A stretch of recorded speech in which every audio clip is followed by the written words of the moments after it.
pessoal, sou Marcelo Antunes do canal Soidial Brasil. Estou retornando aqui para darmos continuidade no tema Tradução Cultural e Linguagem do Soidial, parte 2. Como eu falei no vídeo anterior, a tradução cultural é um elemento que permeia muitas práticas, né, culturais de qualquer povo, na verdade, né? Então a gente tem diferentes elementos que são traduzidos para outras culturas de formas distintas, né? Então, retomando um pouco esse tema, né, que é uma das abordagens do Peter Burke, como falei no vídeo 1, né? Quem não assistiu o vídeo 1, olha só, galera, vou deixar o link aqui para vocês assistirem o vídeo 1, que eles são complementares, tá? No vídeo 1 eu falo sobre a linguagem do Soidial a partir das regras de competição, entendendo que a regra de competição é uma síntese da linguagem técnica, né, de uma modalidade, no caso específico do Soidial, né? E hoje eu vou falar da linguagem corporal, que engloba os movimentos, as técnicas, as roupas e os termos que circulam, né, dando conta dessa tradução, né? Para a gente recapitular um pouquinho, tradução cultural é um elemento que o Peter Burke e o Pochiat apresentam no seu livro, né, chamado Tradução Cultural, que explica um pouco como determinadas culturas se apropriam de conhecimentos de outras e dão uma tradução a partir das suas próprias concepções, né? E aí essa tradução ela é mais fidedigna ou não a partir de um distanciamento ou de uma distância do conhecimento daquela cultura que se pretende traduzir. Resumo disso é o seguinte: quanto mais informações e mais conhecimento eu tenho sobre uma determinada cultura, mais assertivo é a minha tradução, né? Mais literal é a minha tradução, mais adequada é a minha tradução para representar aquela cultura.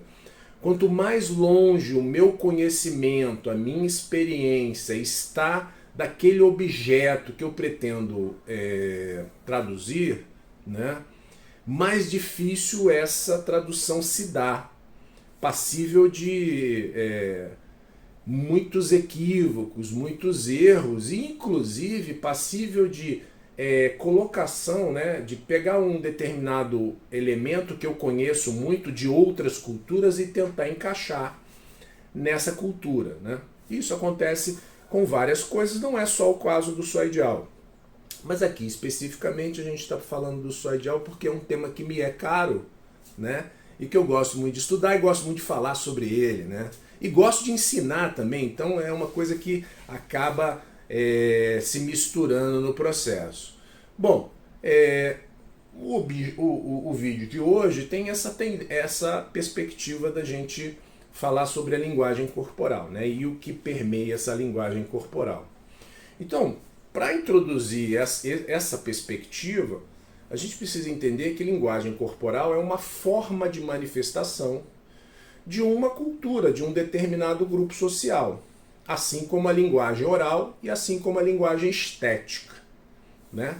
Então, movimento, estética e oralidade são elementos que demonstram, manifestam uma determinada cultura, né? E aí no caso da linguagem corporal do Soidial, isso é mais evidente no caso da modalidade, né? Porque é o que a gente de primeira mão vê, né?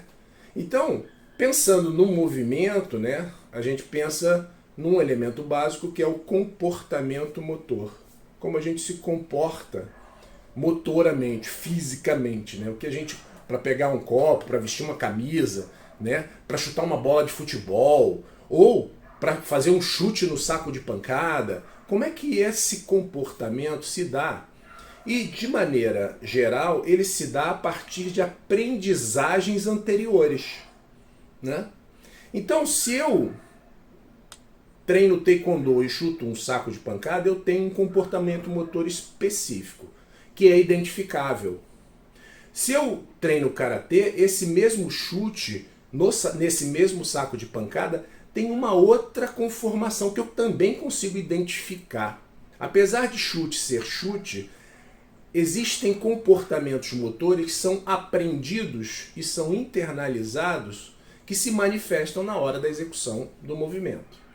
Bom, então, essas manifestações, esse comportamento motor, ele está intrinsecamente ligado à cultura original que deu origem àquele aprendizado, né? Bom, guarda essa informação que é importante. Soidial tem uma linguagem corporal particular, peculiar dele, que foi construída ao longo de muitos anos de desenvolvimento na história da China.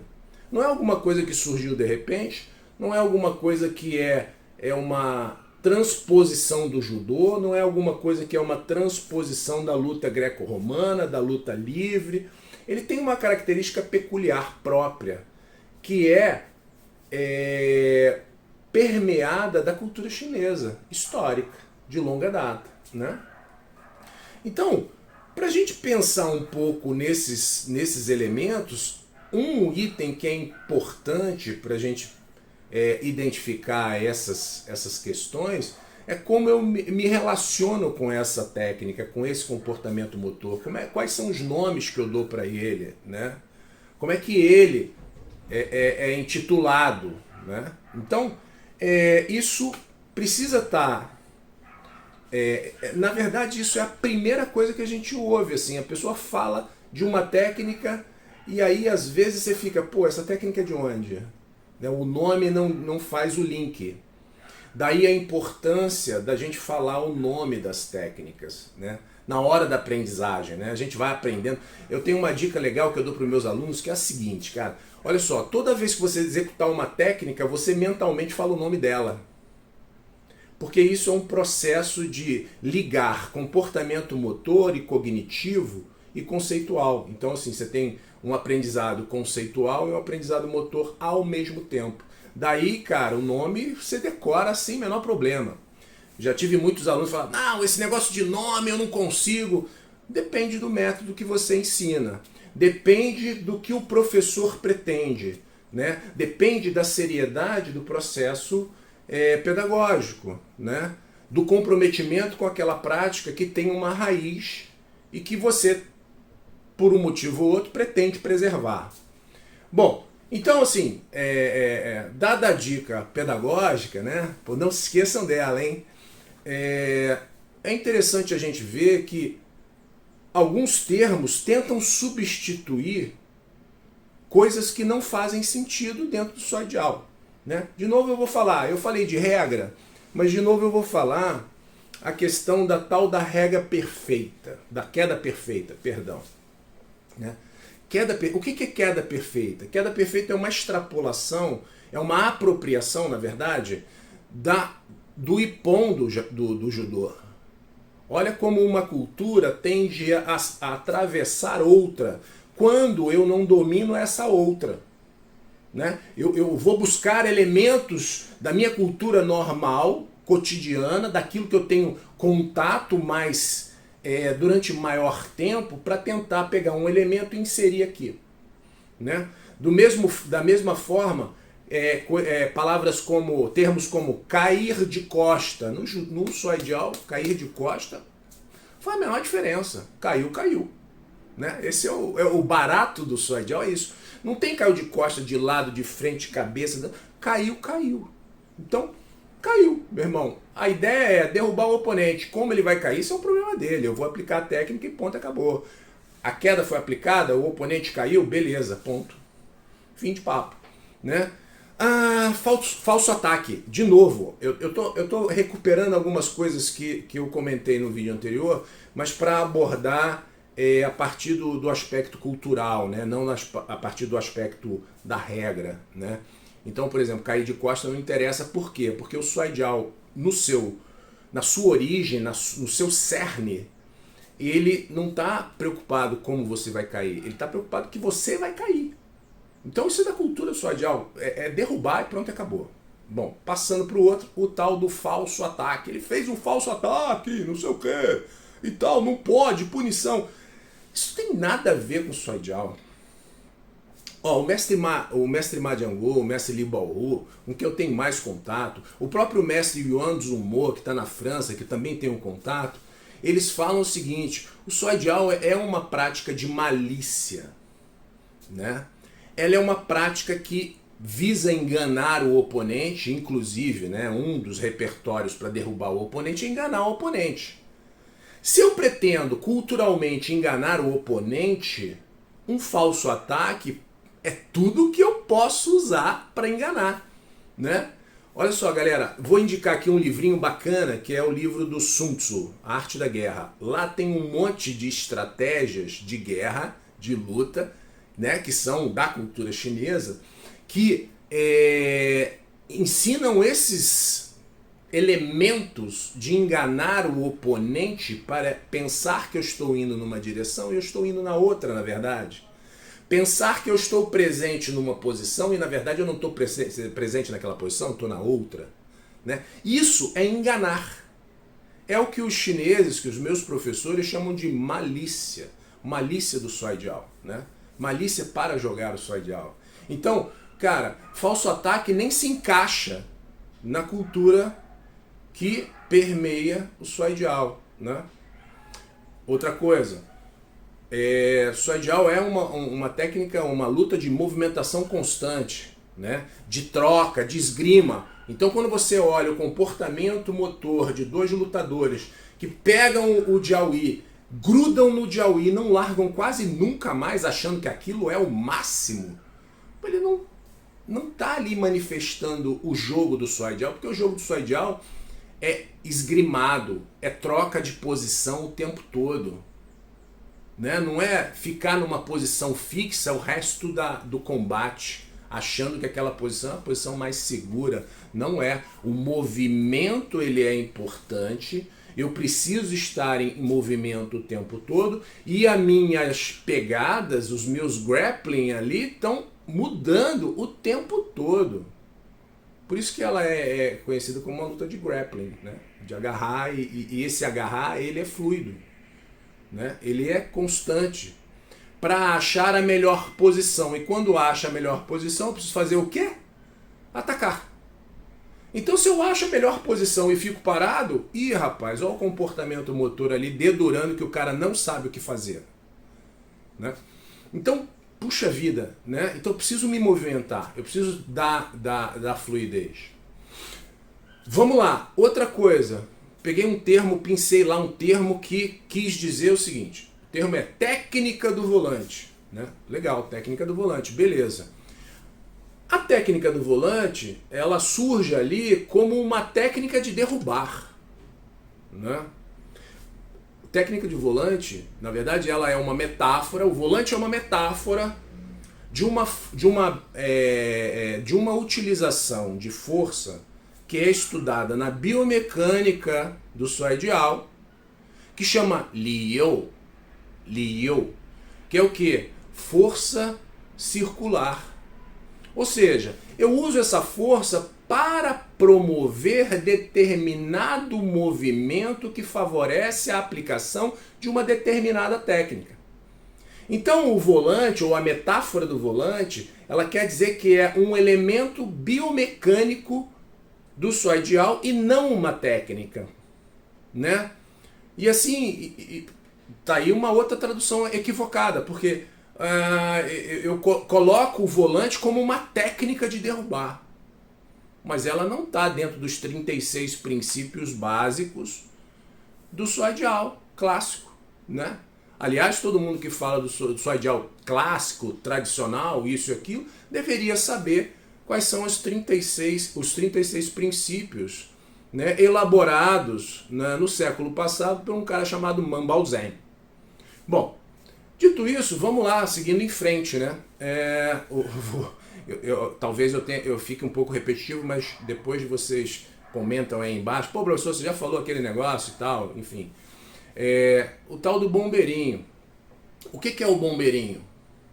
No Soidial, ele é alguma coisa que está ou nos princípios de Bao ou nos princípios de Chuang e que pode ter uma variação nesse espectro. Então, bombeirinho não é uma técnica que eu consigo localizar precisamente dentro do currículo do Shuai Jiao.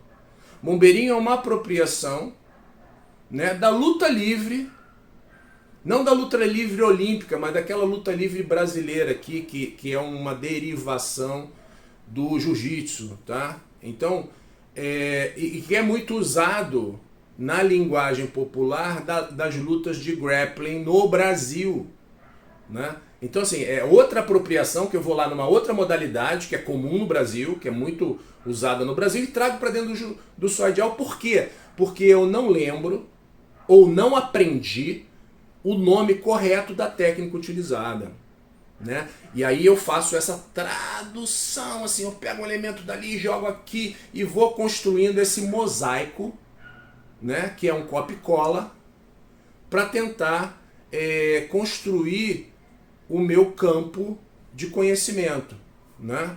Então, isso é um problema, né? E assim, a colocação de apelidos em técnicas sem a compreensão da amplitude do Shuai Jiao, do repertório do Shuai Jiao, é uma tradução sem o entendimento real das características da modalidade, né? E isso, assim, a gente até pode criar apelidos, né? Eu não estou dizendo que o apelido é ruim, né? O jiu-jitsu tem muito isso, algumas outras lutas têm muito isso, de pegar uma técnica e dar um nome em português para facilitar o aprendizado, né? Mas eu posso fazer isso a partir de um conhecimento sólido da técnica, do comportamento motor, do princípio original, né? Então o apelido, que é fruto do conhecimento original, do nome original, ele tem um sentido, mas ele precisa ter um apelido interessante que descreva em português aquilo que a gente está fazendo, né? Ou é algo novo, uma criação nova. Eu estou criando uma modalidade nova, então eu não conheço a modalidade original que eu estou fazendo essa tradução, eu tenho um distanciamento longo dela, eu não estou muito próximo, eu estou muito longo, então a minha tradução ela é enviesada, e aí eu vou criando coisas novas, né? E aí eu tenho uma modalidade do Shuai Jiao brasileiro. Ó, mas a gente, para evoluir para isso, a gente tem que comer muito feijão com arroz ainda, eu acho, tá? Mas é possível. Mas lá na frente, né? A gente criar uma escola de Shuai Jiao com características brasileiras. Assim como o boxe tem o boxe cubano, o boxe inglês, né? Assim como eu tenho o Muay Thai da escola francesa, assim como eu tenho o judô com viés ocidental, com viés francês, com viés dos países ali da Rússia e do entorno, que tem características particulares, né? A mesma coisa é a luta olímpica com estilo mais americano, com estilo mais russo. Isso tudo é possível, porque é normal acontecer isso. Mas isso acontece a partir de um conhecimento sólido, que vai se estruturando e vai ganhando contornos a partir de uma base sólida. Então, essas traduções iniciais, sem o devido aprofundamento no conhecimento, ele não é legal para a modalidade, cara. Ele cria mais problema do que ajuda. Percebe? Né? Bom, então assim, criação de algo novo sem o entendimento do original é outra coisa, não é o original. Não é a partir do original, é outra coisa. Então a gente não pode assumir isso a priori. Vou dar um outro exemplo aqui, basicão, assim, que aconteceu nesse campeonato e que foi o seguinte. Tinha lá um cara tentando dar queda de quadril, vamos lá. Aí, em determinado momento, ele, não, porque o fulano está usando a técnica Sheda para bloquear a queda de quadril.